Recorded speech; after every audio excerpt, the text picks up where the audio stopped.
Ayan, nagluto ako ng mixed seafood soup o tinola na mix.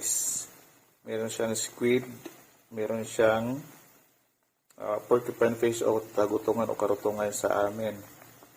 Yan. Meron pa yang crabs nasa ilalim.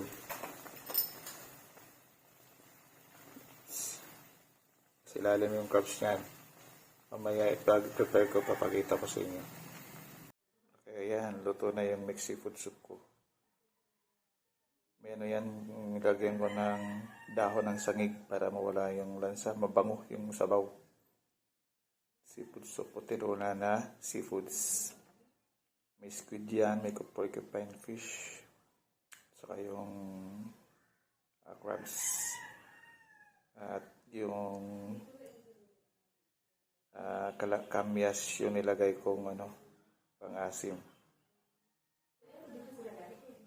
Enjoy na naman si kusinero mo ko. Okay, bye for now.